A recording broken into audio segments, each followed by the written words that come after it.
Glamour magazine naming left-leaning stars actress Rachel Zegler and YouTuber Miss Rachel as their Women of the Year. Actress and Hollywood icon Demi Moore also named after her career renaissance. Joining us now to react is senior writer for the Washington Examiner and Fox News contributor Joe Concha. Joe, good morning to you. So a bunch of different women were named, among them Rachel Zegler and Miss Rachel.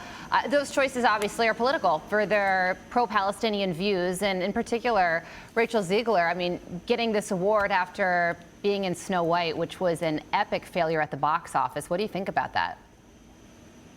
Yeah, Rachel Zegler, Woman of the Year. I mean, who voted on this? Hamas? I mean, for glamour? I mean, she said after the 2024 election, F Trump, except she added 3 letters after the F part.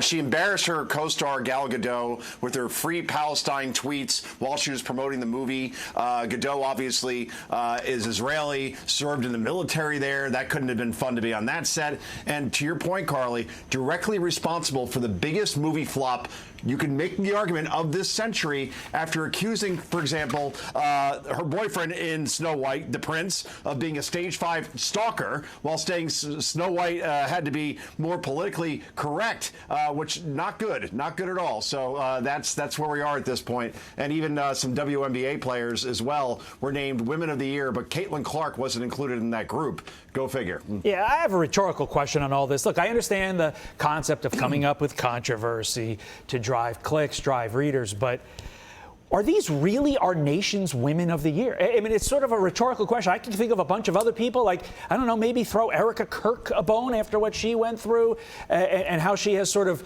galvanized the country. But again, we have to move on. Former President Biden giving a stark warning to Americans as he accepts a Lifetime Achievement Award. Listen.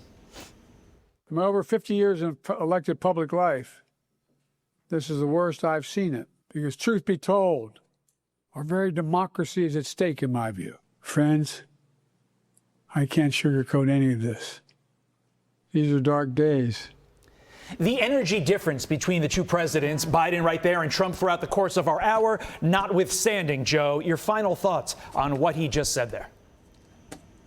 I was just thinking the same thing when you see President Trump in Japan and you see Joe Biden. I mean, let's talk about dark days, shall we? Under Team Biden, countless millions of illegals crossed over the U.S. southern border. Inflation topped 9%. Gas prices were over $5 per gallon. And the first ground war in Europe broke out since World War II. And God knows who was running the country, since Mr. Biden clearly was not. So he does these speeches. There's low energy. It's always negative, always dark. And then he even had the audacity to say, well, Stephen Colbert going off the air is an attack by President Trump on free speech. No, again, Colbert is losing $40 million a year on his network. His ratings are horrible, and he doesn't have anybody on from the right whatsoever if you want to talk about free speech, Mr. President. So, yeah, I think a lot of Democrats just want Joe Biden to go bye-bye at this point because he's a reminder of those dark days that were the 4 years of the Biden presidency. Yeah, and he won the Edward M. Kennedy Institute Lifetime Achievement Award for Inspired Leadership. So that's why he was making a speech and